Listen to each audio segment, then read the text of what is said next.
Hey everyone, I want to bring you a quick review of the Pictek action camera. It comes with a ton of accessories, and they're all listed on the Amazon page. So I'm not going to go over it, except for the things that I haven't seen with the GoPro is included with this. There's a second battery included, and then there's a tripod holder included, so you can mount it on a tripod, which I thought was pretty cool and useful, because it does have a few different sort of time-lapse type modes, and it can record while it's plugged into a power bank or something like that. It comes with two backings. This one it's completely waterproof, and then this one has slots on the end. I will be adding a nighttime sample at the end of this video. Once this is on, this waterproof body is on, you cannot hear anything. So don't expect to install. Don't expect to sort of be able to record audio while it's in the waterproof case. Okay, so let's put that away. I will also give them credit for including a very thick manual, but it is very well written, and it has all these languages: English, Dutch, French, Italian, and Spanish. And the English part, which is what I read, is really well written, and it goes through every mode and all these things. Another thing off the top I will mention is that the Wi-Fi ability, or the Wi-Fi and the app connectivity of this, is better than both my Canon and Sony DSLRs, which is really embarrassing for those companies. Anyways, so let's get started with this. Here's the camera. It's very lightweight. It's all plastic.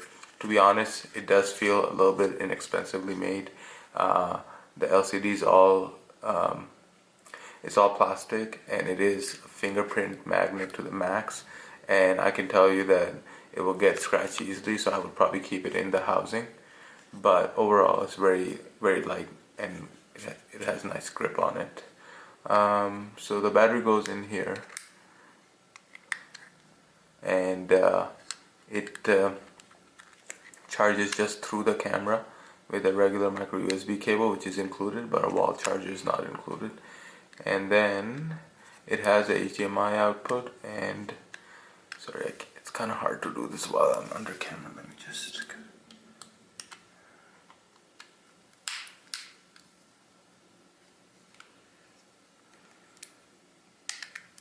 Okay. Then you have your HDMI, micro USB, and a micro SD card slot right here. And I have left the micro SD card over here. One second. Okay, let me just put that back in.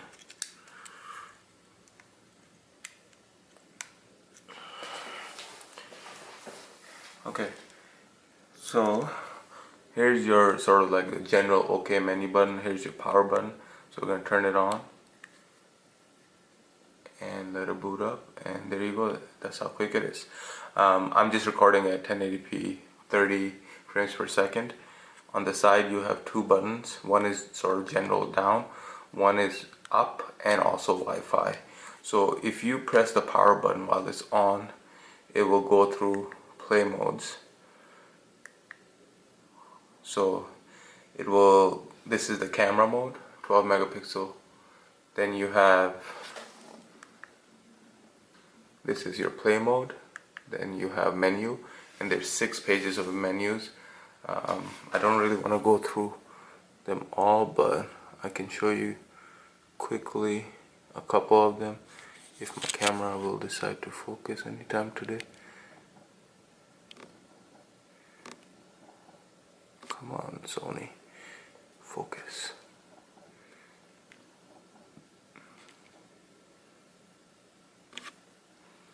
Okay, so there's 6 pages, and you can move through them.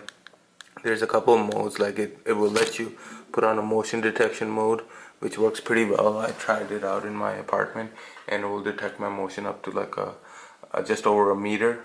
You can turn on and off the audio.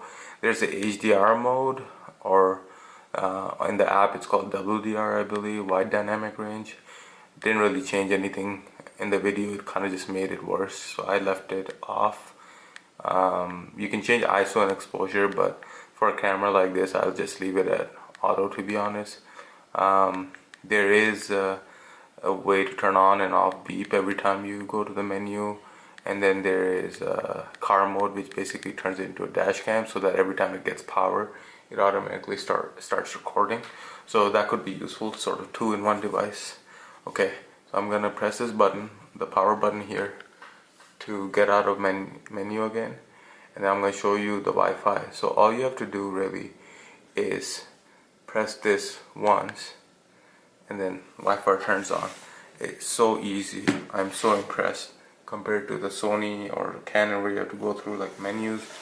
And then setting up is pretty easy. You just go to this SSID and connect it, and then once your tablet or phone is connected, then you're good to go. So I'm going to try to connect to the Wi-Fi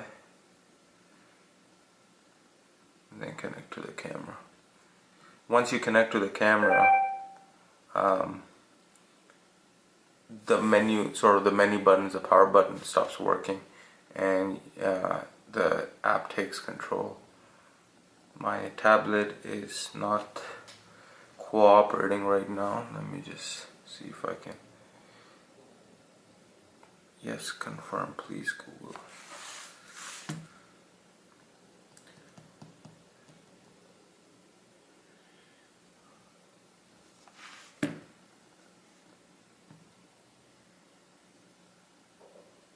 Okay, here we go. So now it's connected, and as you can see, it's pretty darn quick. As I'm moving the camera, you can see what's going on. Hopefully you guys can see all this.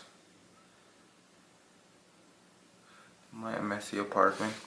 So that's what I was saying, and then so the things you can kind of change are, you can turn on and off wide dynamic range. See how I just turned it off and didn't really do anything. You can turn on timer, turn off timer. You can change the setting for the image. So if I press this, it will start recording, and then over here is showing recording. And then this one is for image. One thing I didn't like is that every time you press it, it takes an image and then it will download it right away. Starts downloading. It's pretty quick, but I wish it would just take a photo and then let me take more photos. But it starts downloading into the tablet, so I'm going to let it download.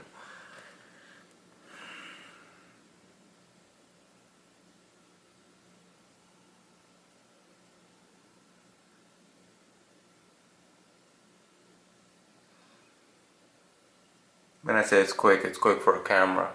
If you guys don't have experience with Sony and Canon, then this is pretty quick.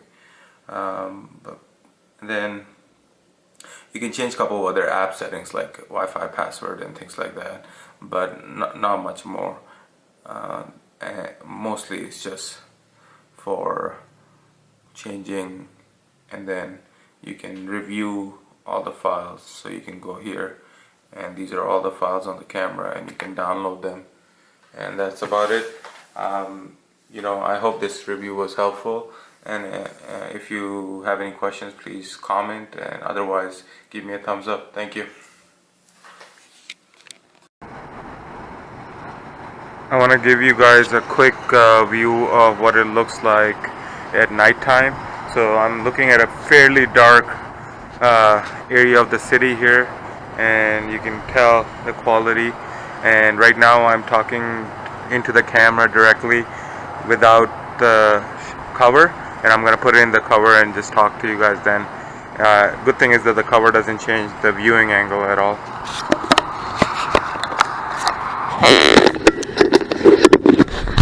Okay, now the cover is on, and hopefully you guys can tell the difference in audio quality that the cover does. It reduces the volume a bit.